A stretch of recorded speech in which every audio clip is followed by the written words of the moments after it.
د نبی کریم صلی الله علیه وسلم د سیرت بیان یې شروع کړی و د دې میاشتې په مناسبت باندې، او خبره مو دې ځای ته رسولې وه څو اول کې چې کله د نبي علیه السلام د نبوت ظهور شو، نو یو کس به راته هغوی به د پیغمبر علیه السلام خبرې اورېدلې، او کوم چې به خوش قسمته و هغوی ته به الله ایمان ورنصیب کاوه. او خبره اکثر کومه چې د نبي علیه السلام دعوت او قرآن د ټولو قریشو اورېدلو، څوک مسلمانان شو او څوک نه. نو ماتې څونه اندازه لګولې ده خپله ادا ده چې که چا په صحیح نیت نبي علیه السلام ته غوږ ایښودي، د طلب په اندازه چې زه ګورم طلب کوم تېره دا رښتونی پیغمبر دی که نه دی، دا قرآن رښتونی دی که نه دی، نو که چا په دغه نیت باندې قرآن ته غوږ ایښی او نبي علیه السلام ته یې غوږ ایښی نو الله تعالی ورته ایمان ورکړی دی. او که چا په ښه نیت قرآن ته غوږ نه ایښی، په دې خیال یې اوري که نقصان پکې راوباسم، په دې خیال یې واوري چې زه شکونه پکې جوړ کړم، په دې خیال یې اوري چې څه واورم چې د هغې خلاف غلطې پراپېګنډې وکړم، نکته چیني وکړم، نو دغه سپېره خلک الله د ایمان نه ساتلی. حضرت طلحه رضی الله عنه فرمایي چې دغه وخت و چې کوم وخت کې نبي علیه السلام مبارک ته نبوت میلاو شو، یمن ته لاړو. ما ته لا پته نشته د نبوت. بصره مشهور علاقه ده، هلته راهبو پادریو د عیسایانو هغه یو اعلان وکړ چې یاره که د مکې شو دلته یې نو ما لی راوواله. خلکو د پادریانو دې خلکو قدر کوي. بازار کې چې اواز کو چې د قافله کې خو د مکې شوق نشته، نو زه هم د تجارت او د سوداګرۍ په خیال کې وم چې زه د مکې یم. یاره وایي زمونږ د طاغري درسره څه خبره کېدله لږ راشه. زه هغه راهب له پادري راورغلم، ما ته یې د کوم ځای؟ ما ورته چې زه د مکې یم. ما ته چې احمد پېژنې؟ نه څه. وایي ښه نو دا میاشت او دا کال هغه ټیم دی چې ستاسو په مکه کې به یو کس احمد به د هغه نوم وي، هغه به د پیغمبرۍ دعوه کوي. ما ورته چې زه خو احمد نه پېژنم. وایي که د عبدالله زوی دی او د عبدالمطلب نسل دی. ما ورته چې او محمد یې نوم دی صلی الله علیه وسلم. هغه وایي چې بلکل محمد دی نوم یې، او زمونږ په کتابونو کې احمد یې نوم دی. خو نبي علیه السلام فرمایي انا محمد یا محمد انا احمد له احمد. دا دواړه د ما نومونه. او د محشر په میدان کې چې کله بیا آدم علیه السلام نبي علیه السلام ته آواز کوي، نو په احمد به ورته آواز کوي، ای احمد راشه. نو د عبدالله جو د عبدالمطلب نسیمه چې او نوم محمد دی صلی الله علیه وسلم. ښه نو په دې میاشت کې هغه د پیغمبرۍ دعوه کوي او رښتونی پیغمبر دی او د ټولو پیغمبرانو سردار به وي، او دین یې د ټولو دینونو اخري دین دی. او چې ورسېږي نو زما سلام به ورته وځي، او دا درته وصیت کوم چې زمونږ په کتابونو کې آخر زمانې کوم پیغمبر دی هغه همدغه دی، ملګرتیا وکړه. طلحه رضی الله عنه فرمایي چې راغلم مکې مکرمې ته، مې تپوس مې وکړو چې څه ناشنا واقعه خو نه ده پېښه شوې. وایي خلکو راته وایي چې نوره ناشنا واقعه خو نشته، خو یاره محمد امین چې دی هغه د پیغمبرۍ دعوه کړې ده. هغوی به ورته امین دی، امانتګر، هغه د پیغمبرۍ دعوه کړې ده. وایي ما ورته چې څه ملګرتیا؟ یاره وایي نور یې څوک ملګري نشته، خو یو ابوبکر یې ملګری دی. لیلارم حضرت ابی بکر ده. وایي ځان له نیټه وروره څه چل دی؟ دا محمد چې دی صلی الله علیه وسلم څوی؟ وایي چې خو د الله برګزیده پیغمبر دی او د قوم د هدایت لپاره الله را لېږلی دی. او زه پې ملګری یم تا ته هم وایم چې ته یې ملګری شه. او ما ورته د بصره د هغه پادري قصه وکړه چې بلکل ما ته هغه ویلي او راځه ما سره لاړ شه. وی نبي علیه السلام د لاړو لاس مې ورله ورکړ او په هغه ټیم د ایمان وروړ. حضرت سعد ابن ابي وقاص رضی الله عنه فرمایي چې ما د شپې خوب ولید چې زه په توره تیاره کې ولاړ یم او چې مخامخ نو کتل یو انور دی د هغې ښایسته رڼا ده دې توره تیاره کې مو انور دی. چې انور ته مې وکتل د انور هغه رڼا ته ابوبکر ولاړ دی د انور رڼا ته علي ورته ولاړ دی زید ابن حارثه ورته ولاړ دا هغه چې لومړي مسلمانان شوي دي لا ورته ولاړ دي. چې زه هم ور روان شومه چې د نور دې رڼا له ورشمه چې رڼا ته ور باقل شومه انور له ورورسېدمه نو بیا راویښ شوم. پرې بس پوه شومه چې د انور خو نبی کریم صلی الله علیه وسلم دی او دا رڼا به د دین او د اسلام دی او ابوبکر او علي او زید ابن حارثه هغه نور له رسېدلي دي پیغمبر علیه السلام ما ته رسېدلي دي او زه چې کومه تیاره کې ویالم دا د ګمراهۍ د کفر تیاره ده او هم د دې نه ووتم. وی نیغ لاړم ځان سره مې حضرت ابوبکر واغېسته او د نبي کریم صلی الله علیه وسلم ته لاس مې لاس کېښود او د ایمان بیعت مې کړ مسلمان. دا دی خوش قسمت او سعد ابن ابي وقاص پروردګار ده له داسې عجیبه خوش قسمتي ورکړې وه چې د احد په جنګ کې به د غشي ویشتل مخامخ د غشي ویشته د کافرو په صف باندې خو یو وخت کې ډېره سختي شوه و چې په لاره باندې د څوک تلل او غشي به ورسره و نبي علیه السلام مبارک به ورته فرمایل چې ای فلان کیا راشه دا غشي دلته واړوه دلې کې بیټ ویشتل کوي نو د ټولو خلکو به غشي ما له راوړل ما به ویشتل کړ. خو چې اوس هم دا قانون دی چې څوک د کوم ځای نه ډز کوي که نه نو دشمن په هغه ځای د پاته ډز کوي چې ډز دغه ځای نه وکړو نو په دې ځای به د ډز کوو نو چې ما به غشي ویشتلو دشمن غشي په ما به راکړو چې ما به غشي ویشتلو نبي علیه السلام مبارک به دا تندي باندې لاس کېښود ورته به داسې کتل چې دا نشون پرې لګي وګنیلو مې د الله رسوله زما نه شاته ودرېږي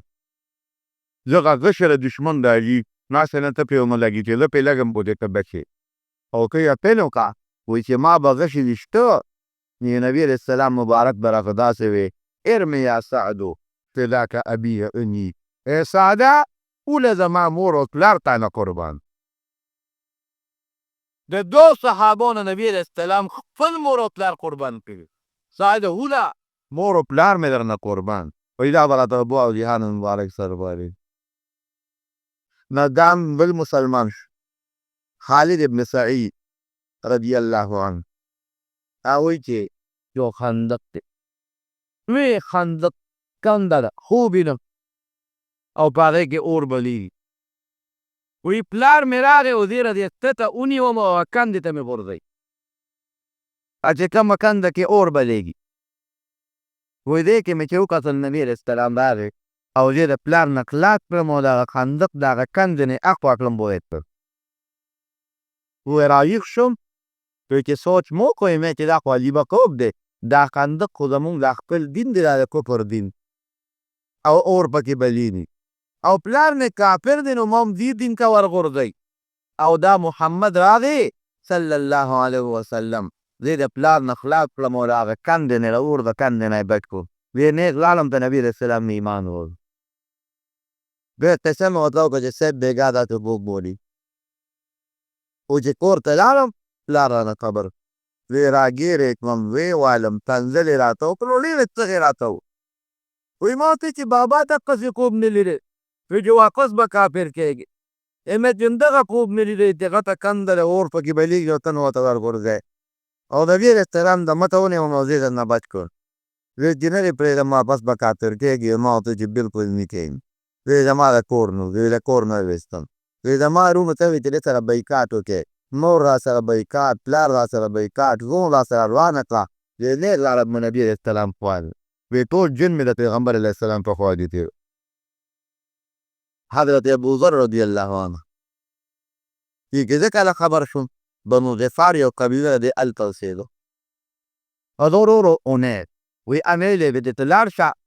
او ته معلومات راوړه چې دا په مکه کې چا د پیغمبرۍ دعوه کړې ده چې دا څنګه ده. ورور مې راغی په مکه کې څو شپې تېرې کړې واپس راغی. مې چې څه دې وکړل؟ لره یو ډېر ښه هلک دی، ډېرې ښکلې خوږې خبرې کوي. وایي څوک وایي چې دا شاعر دی، څوک وایي کاهن دی، څوک وایي مجنون لیونی دی، څوک وایي شاعر دی، څوک وایي جادوګر دی. ابوذر وایي ما ورور نه تپوس یې کړ چې ستا څه خیال دی؟ وایي ما ته مې ورور وایي چې زه شاعر یم پخپله. شعر ما اورېدلی دی او دی جوړوم، شاعر خو نه دی. او په دنیا ګرځېدلی یم، ټول وطنونه مې کتلي دي. دی کاهن هم نه دی، نجومي هم نه دی، ساحر هم نه دی، او څوک وایي لیونی دی. یک قصر دی که هغه عمر هوښیار انسان ما په دې خپلو سترګو لیدي. وایي ما ورته وایي چې نور، وایي چې بس نور خو نه یم خبر، ګورې خوږې او ښایسته خبرې کولې.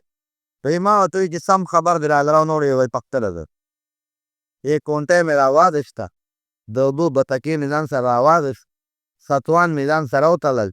او رالم مکې مکرمې. اوس تپوس هم د یرې نه شم پورې. هسې نه تپوس وکړ ځکه ورور راته ویلي چې ټوله متی مخالف. تپوس وکړم څوک تکلیف رانه کړي. وایي ناست وم ټوله ورځ د بیت الله خوا کې تېره کړه. ته چې ماښام و وایي علي صاحب راغی، ما نه پېژنه. وایي ما ته یې چې مېلمه چا سره دی کار دی؟ وایي ما ورته وایي چې یو ورځ د خدای دې کور له راغلی یم نو اوبه یې کړه، ډوډۍ راباندې وخوړه،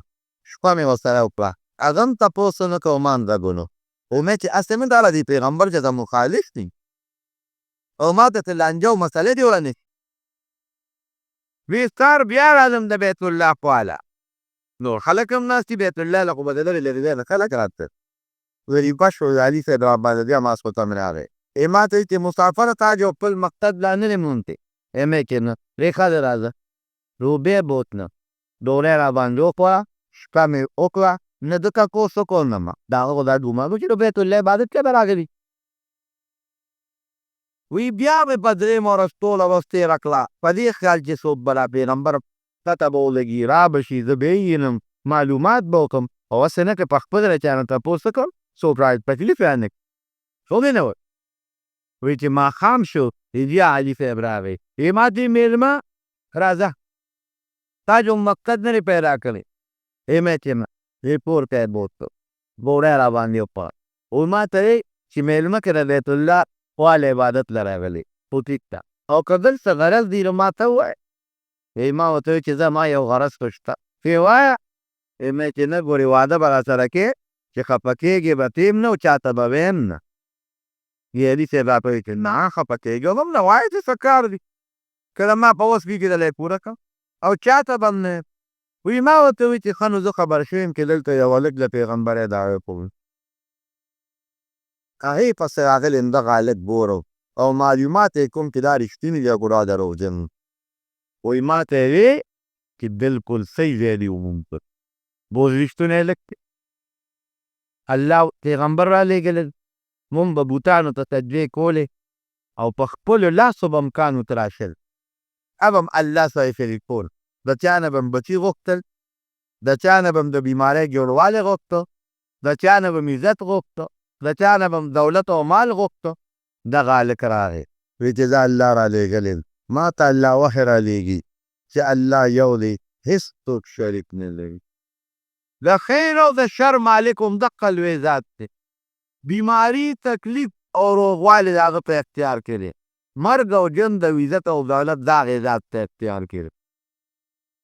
دا خبرې راته وکړې. وایي ما ته یې ویې چېرې ما وله بوځې نه. وایي علي صاحب ما ته وایي چې ما پسې ورو راځه په مخالفین یې ډېر زیات. نو که چېرته زه پوه شومه چې څوک په مخه یو دشمن راغی نو ته به ما سره ودرېږې نه. زه به یا سپلی پیک کوم خپه به لاس به ښکته کړم یا به د متیازو په باندې یو خوا کې کښېنم، ته به نېږدې چې څوک راته پوه نه شي چې دا د ملګری. ولې که ما سره چا ولیدلې زه خو د هغه ملګری نو څوک به درته تکلیف درکړي. وایي غرمه شو او ته راووته. وایي د نبي علیه السلام خواله یې بوتلو.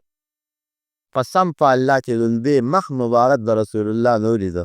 من زه د ټکه پوه شومه نه چې دا مخ دا د دروغجن سړي مخ میرا د رښتوني سړي مخ. ما ته څه وپایه ستا مقصد دی. نبی علیہ السلام مبارک په جدید 200 آیاتونو او سم په الله که په زندګۍ کې مې داسې خبرې اورېدلې وې وی داسې ښکلې خبرې چې د نبی علیه السلام د مبارکې خولې نه به راووتې زما په زړه به وربند نه شو. خپل تقریر او خپلې خبرې لا خلاصې کړې نه وې چې ما ولا هغه مبارک لاس راونیوه او خپلو لاسو کې نه کېښود او ورته مې ویل چې ما ته هم دا خپل دین ښایه زما زړه کېږي ستا دین کې شاملېږم. وی ما ته یې دغه کلمه وکوله چې اشهد ان لا اله الا الله واشهد ان محمدا عبده ورسوله. لګوی ورکوم چې الله یو د شریک نه لري او د دې خبرې ګوی ورکوم چې محمد صلی الله علیه وسلم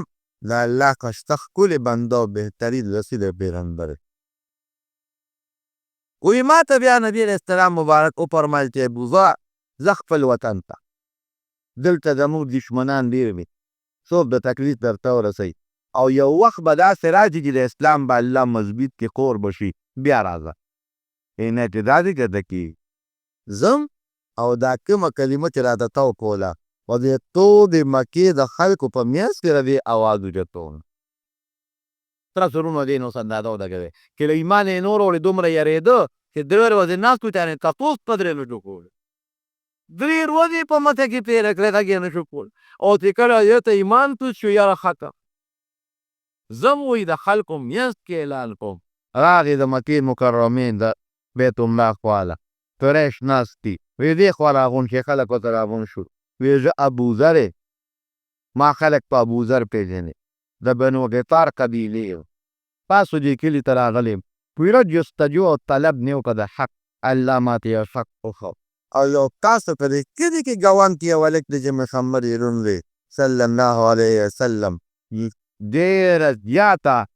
ناشنا خبره ده چې زه د بهر نه راځم او ما ته د هغه رښتینولي معلومېږي او دې ملګری کېږه او تاسو یې د کور خلک یو ملګرتیا نه کوئ او اواز دې وکړه چې اشهد ان لا اله الا الله واشهد ان محمدا عبده ورسوله دا اواز مې وکړه. کافر یو بل ته اواز وکړه چې دین صابي شو صابي معنا بېدینه دین یې پرېښود راځئ پې وی ټول راباندې راغونډ شو چا په سکونو والن چا په لرګو چا په سپلو دومره او غریب بېهوشه راپرېوت. د بیت الله په خوا کې یو حضرت عباس راغی دا د وکیل مسلمان شوی نه دی وی راغې دې د خلکو نه خلاص کړم چې یا خلکه دا څه کوې د ده په موږ پکې شام ته ځو د تجارت لپاره د دې په قبیله م لار ده د دې په کلي او زموږ خو بغیر د تجارت نه بل روزګار نشته نو که دې مړ که نو بیا به تجارت په کومه کوې شام ته به په کومه لاره دی. خلک یې رانه خوا کړل او بیا راباندې واچوي چې هوش کې راغلم او فکر شم دنیا نور هم راغونډه شوه تماشې ته ودرېدم بیا مې چغه کړه چې اشهد ان لا اله الا الله واشهد ان محمدا عبده ورسوله بیا خلک راغونډ کې ویې واله راوي پرځوله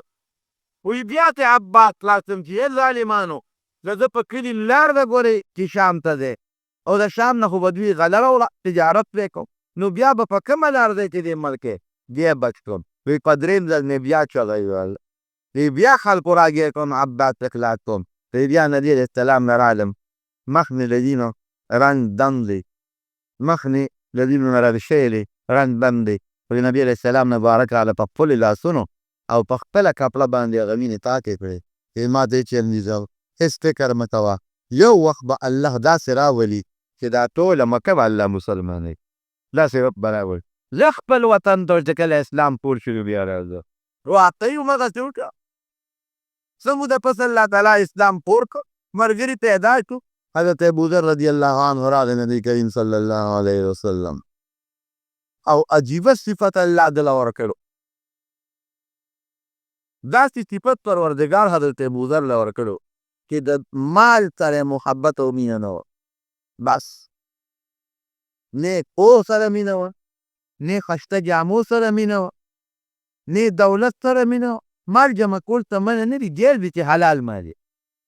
او په حلال یې لګې ښه شی خو ځکه دا یو صفت و چې بس چا سره به یم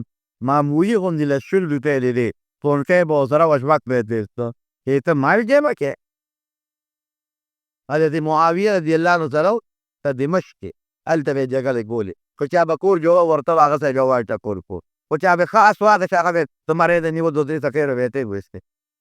معاویه صاحب ته وایي ابوالجرا لوی مصیبت دې جوړ کړی، هر چا سره جګړې کې. وایي قسم دی چې ما د خپل ښکلي پیغمبر مور لیدلې چې د مسلمان دپاره دنیا داسې وي لکه د یو مسافر دپاره. مسافر چې په سفر روان یو ځای کې دمه کوي، دقه رنګې دا دنیا د مسلمان دپاره دمې ځای وګوره. د هغه ځای نه راغی وایي ته مدینې شریفې ته لاړ شه. نو مدینې شریفې ته راغی، نو هلته کې هلته به هم خلکو سره جګړې کولې. خو چې چا سره به مال لیده، دولت به یې لیده، ښه جامه ښوونکی به ورسره اشرف دی دیسته. حضرت عثمان ورته ویل راسه درته یو خبره خلیفه دا څه وی یو خبر خاص ته درکوم. رب ځای او ځای دی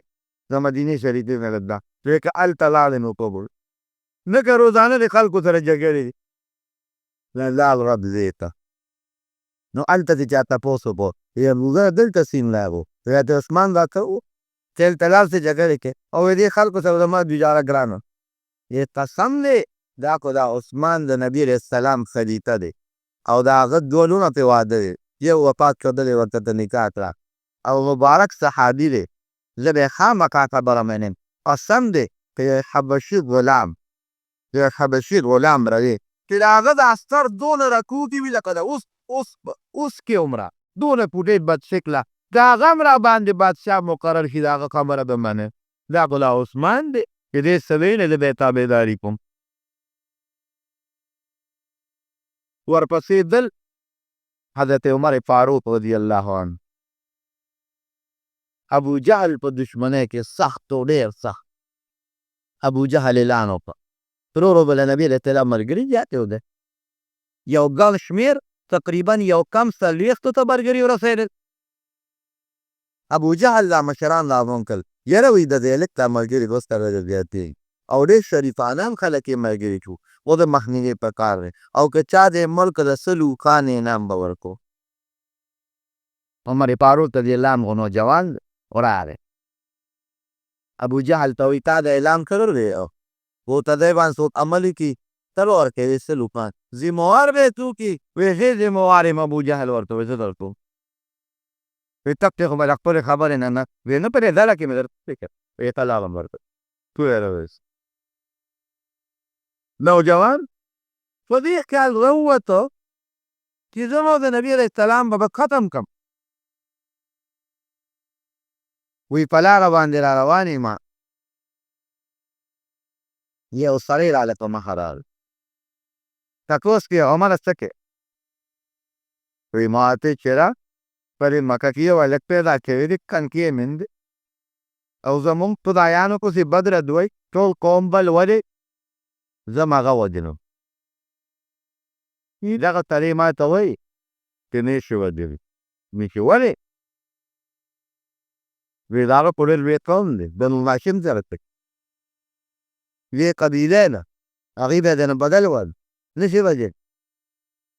وایي زه پوه شوم چې دا مسلمان شوی دی. وایي ما ورته وایي چې داسې معلومېږي لکه چې کوم صحابي چې خپل دین دې پرېښی دی او توره مې ورپسې کېښوده ګواښ مې ورپسې وکړ. وایي هغه ما له اواز راکړه چې ما پرېږده چې ته د کنې ډېوې د رڼا مړوپولو پسې روانې د هغې ډېوې رڼا ستا د کور ته رسېدلې ده. بس اور را باندې دل شو. نبي علیه السلام مې په ځای پرېښود نیغ اور ته لاړم له کور نه مې پاتې نه دی. او د او کې نوم یې سعید ابن زید دی رضی الله عنه. و چې د کور ته لاړم دروازه اوس بنده ده زنځیر سره دننه د دروازې خوا کې مې غوږ کېښود له قرآن شریف اواز مې واورېد. ویې شو چې دا خو خبره رښتیا ده. اوس هغوی ته حضرت خباب رضی الله عنه صحابي دی هغه راغلی دی قرآن شریف ورته کوي. هغې په خیال خو نه چې عمر به راځي. دا عمر چې دا خبرې واورېدې دروازه یې ورته وډبوله د کلي په هغه لاس کې ووهله. هغې پوه شو اور لړکي وایي دا خو عمر راغی. د هغه استاد ته وویل د خباب ته یې ته خو ته د پټ شه تا منډه کې او زه یې خور یم او دی اوښلي مونږ به سره راکاږو. لرې د کټ لاندې غریب پټ چې سیند یې ورننوت نو اوښ یې سره په پرځونه شو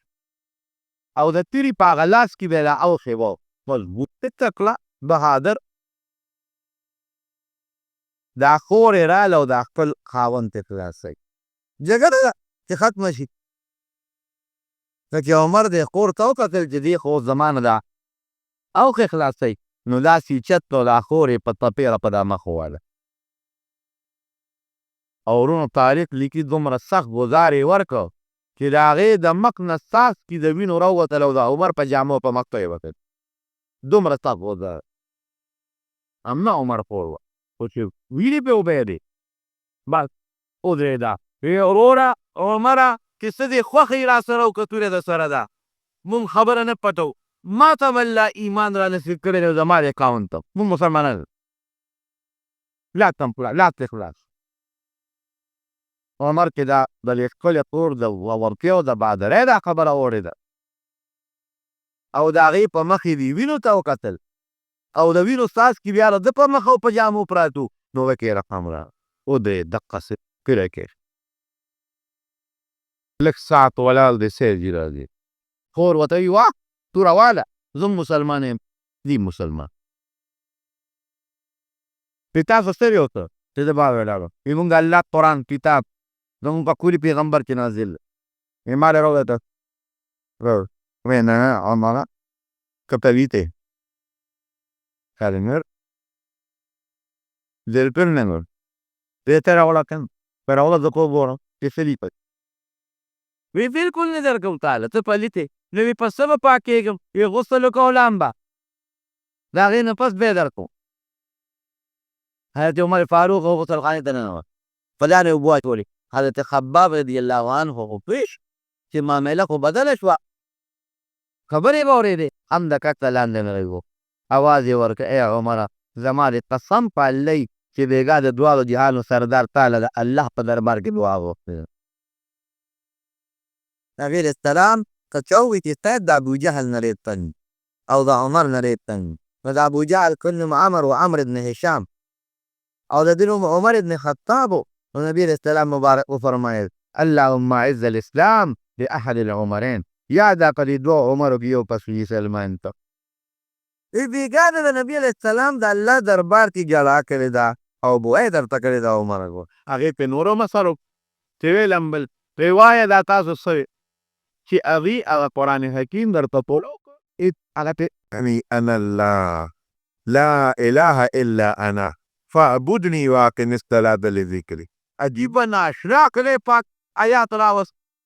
انني انا الله ظالم لا إله إلا أنا زمان ما سوا د عبادت لایق بل څوک نشته فاعبدني الله وایي زما عبادت وکړئ واقم الصلاة لذکري او چې کله درته د آیات سره نه زما مور وکړئ چې څنګه دا واورېده بس زما زړه ته خو داسې راننوت کوم ځای دی نبي علیه السلام زم تاسو ملګري کېږه او کلي ورپره راغلوت د خوشحالۍ دې ښکلو خور ځان ته رانږدې کړه د خوشحالۍ نه ښکلوي حضرت خباب مبارکي ورکوي او نیغ لاړل نبي علیه السلام دار ارقام کې اوس هلته پراپېګنډه شوې لویه چرچه ده چې عمر د نبي علیه السلام پسې وتلي و تیوه ورسره ده خلک پریشانه دي چې واقعي ترې خو بهادر سړی ناګانه دوی وررسېدو دروازه او د بوډاګین دروازه بنده وه څوک یې وې دا عمرې هغې دې صحابه وویل الله رسول دغه دغه یاره نبي علیه السلام ډېر بهادر و الله اکبر تاسو چې تاریخ وګورئ نو د پیغمبر علیه السلام د بهادرۍ نه به خبر شي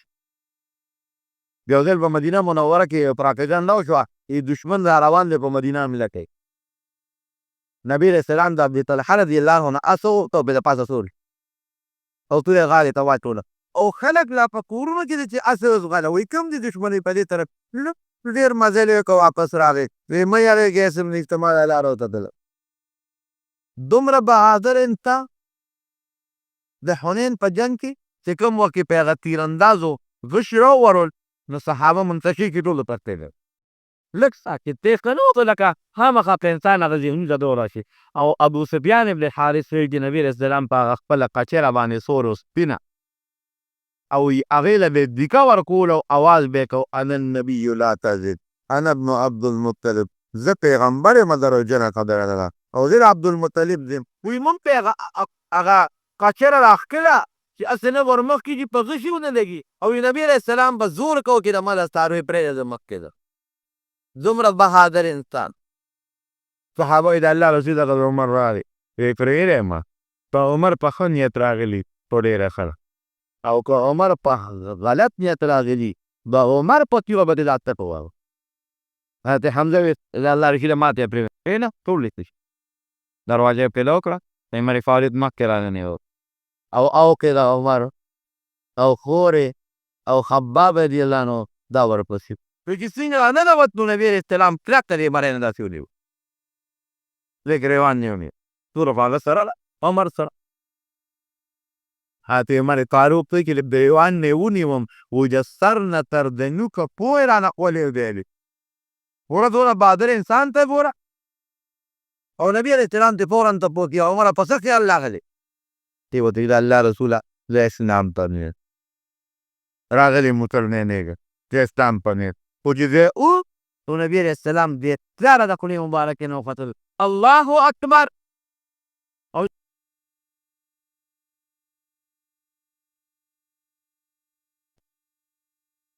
نو اوس ګوره کنه وایي چې د الله رسوله دین حق دی بالکل دی دلته ولې ناست یې د خلکو مخکې وایي ما ته لا اله الا نه دی شوی اوس ښځه خو لاړو نصیبه د بیت الله خواله ورغې او ودرېد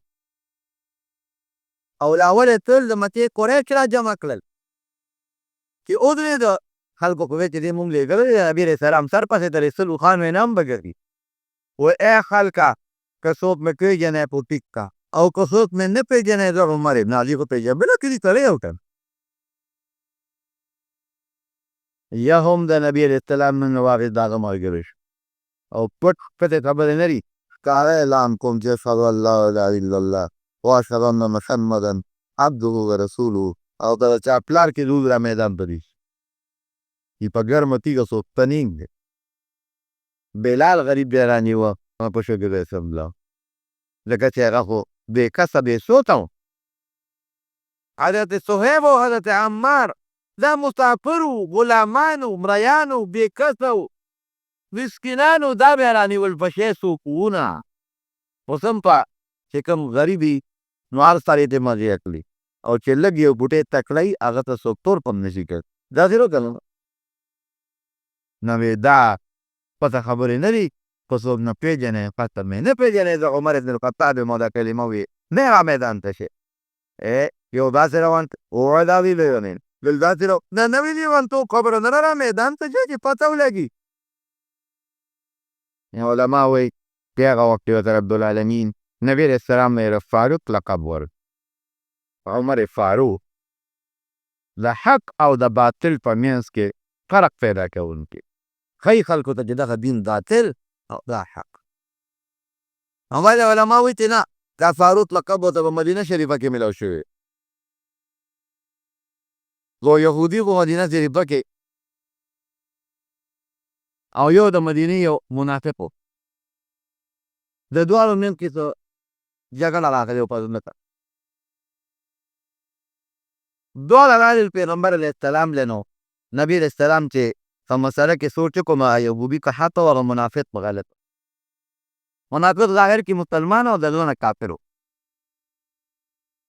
نبي علیه السلام هغه یهودي ته فیصله وکړه چې بهر ووتل دا منافق ورته وایي دې داسې کار دی چې دا فیصله مې پوښه نه شو اوس ګورو د نبي علیه السلام فیصله یې زه چې یو عمر له په هغه فیصله کوم هغې منافق دا کار یو چې عمر به زما ظاهري مسلمانۍ ته بولي ځکه ظاهري کې به مسلمان زما لپاره به فیصله وکړي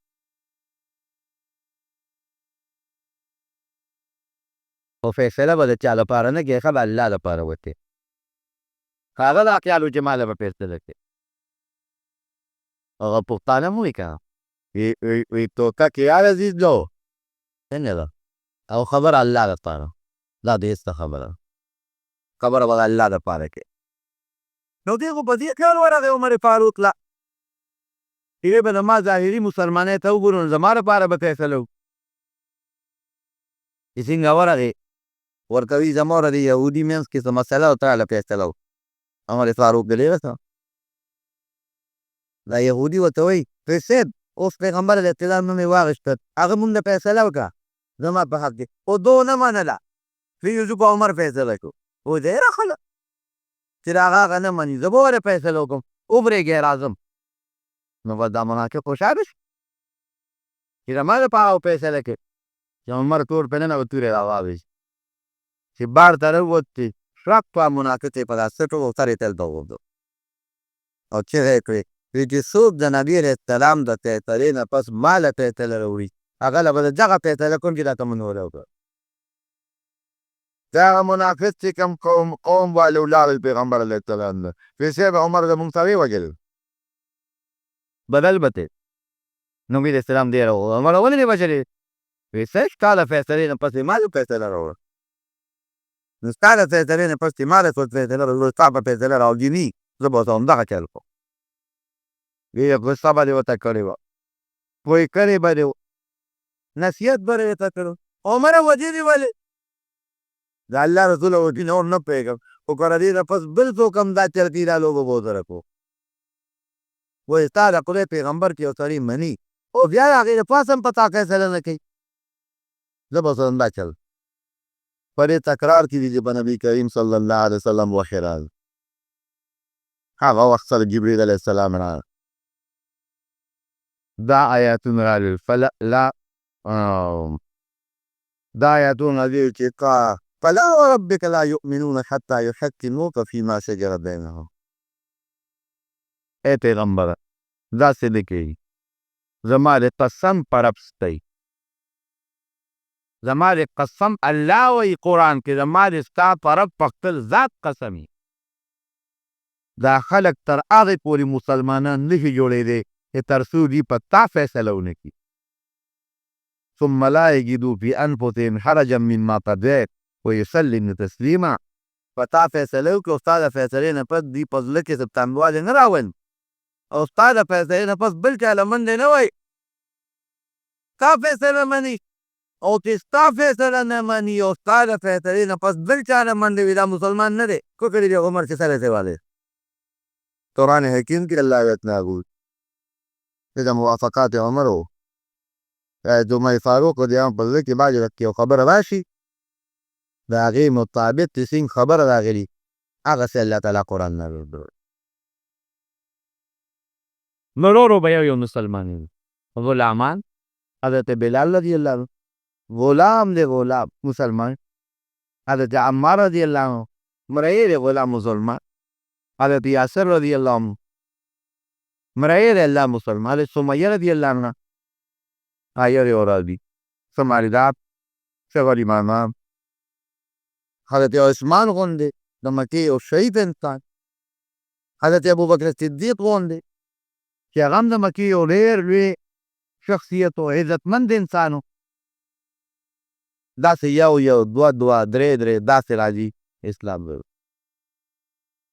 حافر تن دا به څه کې عتبه پکې مشر و ټولو هغې ویل یو جرګه وله ورولي ابو جهل ویل نه ګورې جرګې نو په چا نه کوو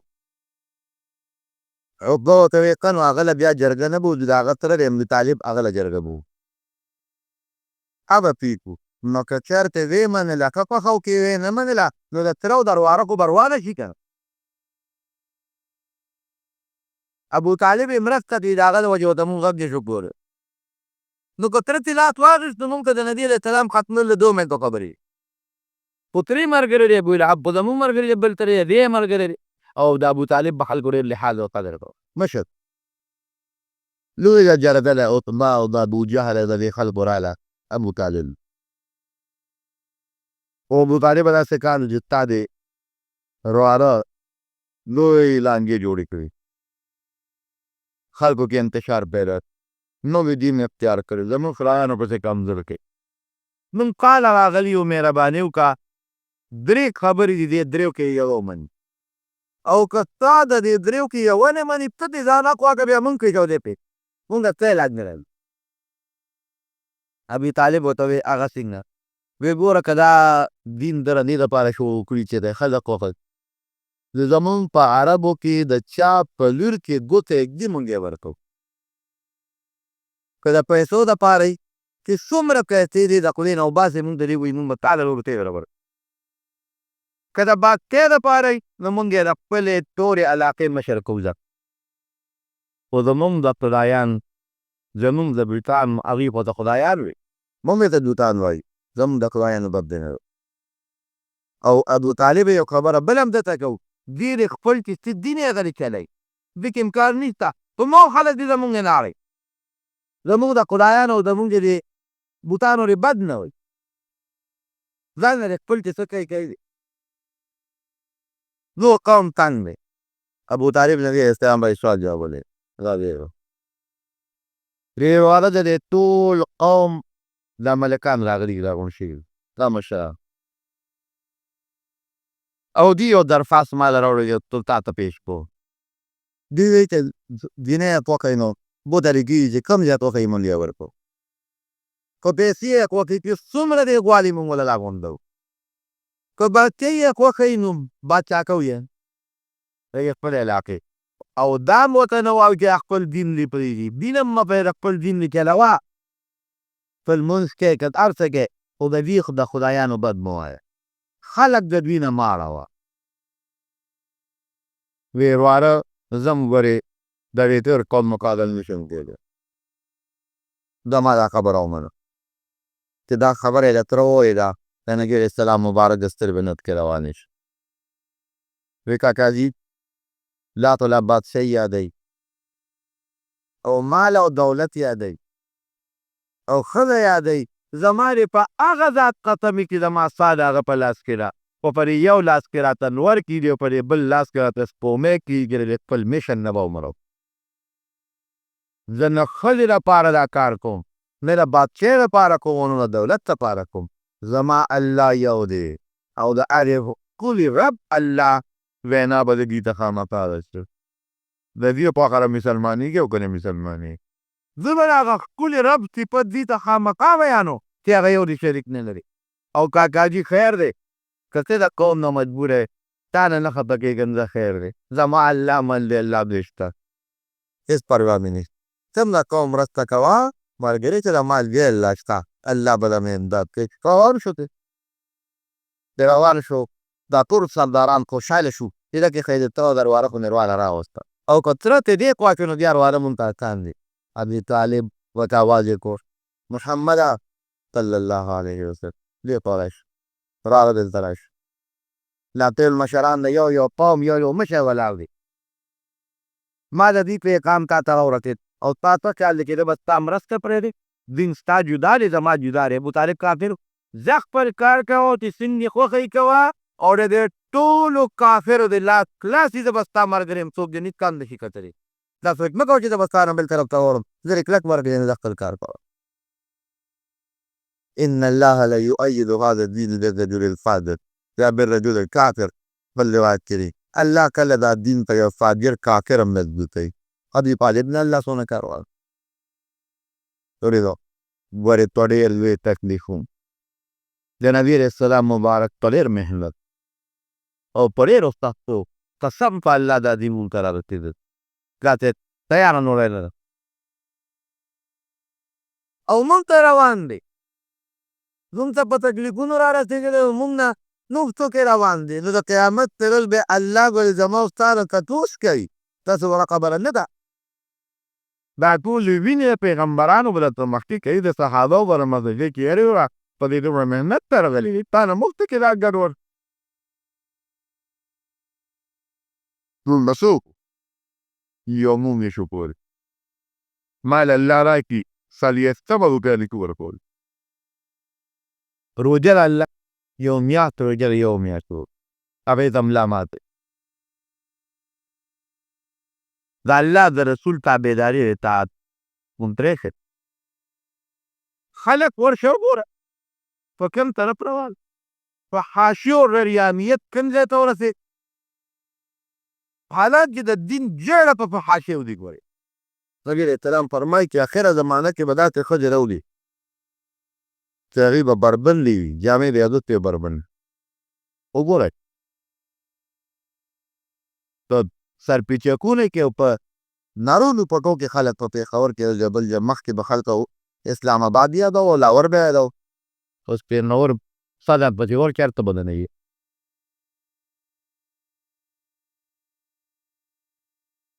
مهران کې کوم ځای ته خبر وغوښتې موبایل یې هر هلک سره په لاس کې رګینې سره په لاس یو خو دا مهرباني وکړې موبایل که هر چا سره وي په هغې کې دا کوم رنګ راځي دا اواز دا د سندرې مه لګوئ ګناه دی نور پکې کوئ نور پکې نه کیږي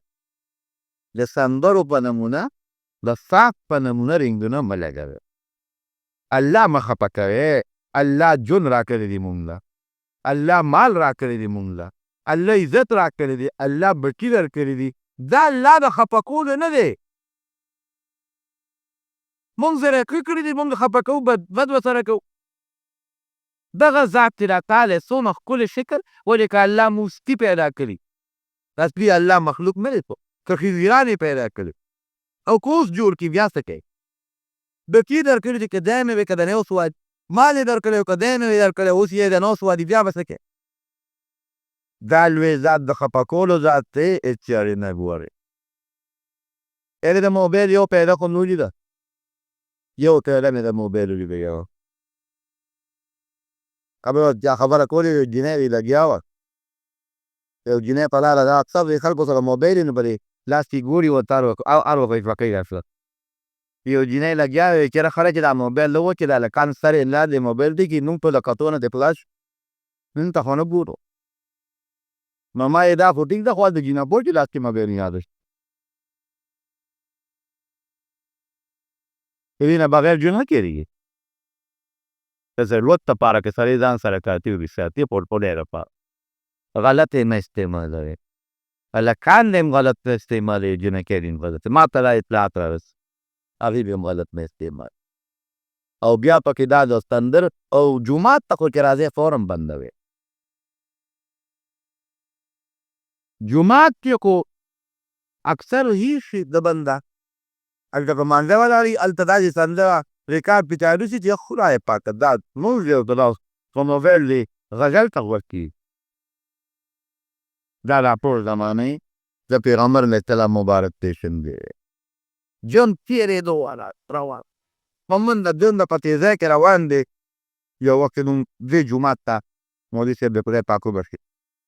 دا مشران سپین ږیري به دې راته وو لطیف علي صاحب خدای دې وبخښي شریف ماما الله دې وبخښي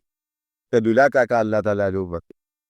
دا سپین ږیري مشران به دې ګیر ته اپېره ملک صاحب دا به دې ګیر ته اپېره ناست داسې پوټې پوټې ماشومونه واړه وه مونږ د راتلو سبق باندې الف ضربه او بې ضربه هغه مشران څه شو هغوی څه شو نو کم ځای ته ورسېد ټوله په منډه ژوند روان ته یو منډه تېزۍ کې داسې یو وخت به راشي چې دې جومات کې به بل ملا ناست وي تا ته لور به کوي تاسو به هم نه یې دلته به ستاسو نوسي او کلوسي ناستې هغې د تقریر کول موږ د کلي ځای ته راغلي هغه کله په قبر کې په مقبره کې هم دی مرګ خو به یې نو ته کلي په خبرو کې پراته وي خولې ګلې بار مه کوه د رسول الله مبارک سیرت کې اورئ د هغې خبرې کې اورئ د هغې دین سره مینه پیدا کړئ د هغې ذات سره مینه پیدا کړئ محبت پیدا کړئ ته رامخکې کړئ چې هغه نیاز دین ښایسته ښکلي وجود باندې څومره سخت او تکلیفونه تېر شوي دي د کوم دین دپاره او چې زموږ نه مبتکران چې د هغې په موږ وبال څومره تکلیف به څومره لکه چې الله تعالی دا دین خپل په قیامت او تر حشره پورې غالب وساتي زموږ کلونو کې الله د خپل ذات او د خپل شدید او د خپل قرآني نه واچي یا الله د نبي کریم صلی الله علیه وسلم په نقش قدم نن روان یا الله د هغې تابعداري زموږ نصیب یا الله د هغې راوړل شوي دین زموږ په دنیا کې او په آخرت کې نصیب کړي ته نیک امن توفیق راکړي د ګناه نه الله په امن کې وساتي څومره مشران دي د نن له فاتحې مغفرت نصیب کړي ممته او زمون کشران د اسلام او د ایمان او د نبی علیه السلام په محبت او د صحیح ایمان د توفیق نصیب که الله دې کوم مریضان دې ټوله شفا ورکړي الله تعالی دا مطر دې نه پلاس د حلال وی وقت نصیب کړي الله دې جبرین مبارکه میاشت ورځ ده او د ربیع الاول مبارکه میاشت ده بلکې ربیع الاول تیر جو سفر شوی غالبا الله پریر اخلاص ته نخوال تو چې د مخیر وخت په پیدا تعلیمي نصیب کړي لا اله الا الله بشین رسول الله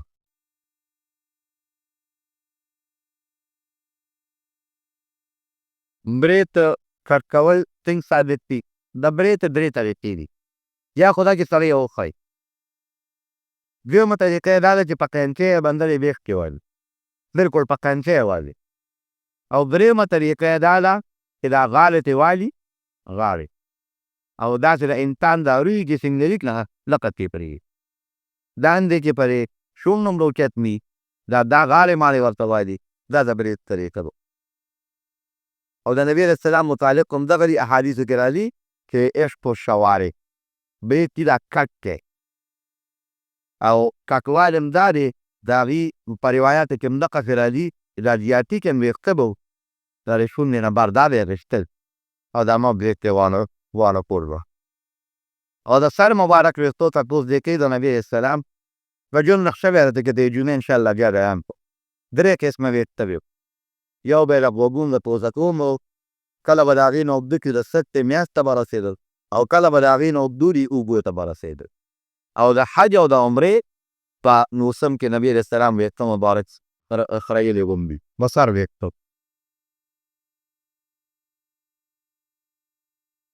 بوخلې پټې په 10,000 روپۍ اجاره والي او فصل وکړي زکات به د دې 10,000 نه څومره فصل کې رده راغې د هغې فصل نه به دې ورکوي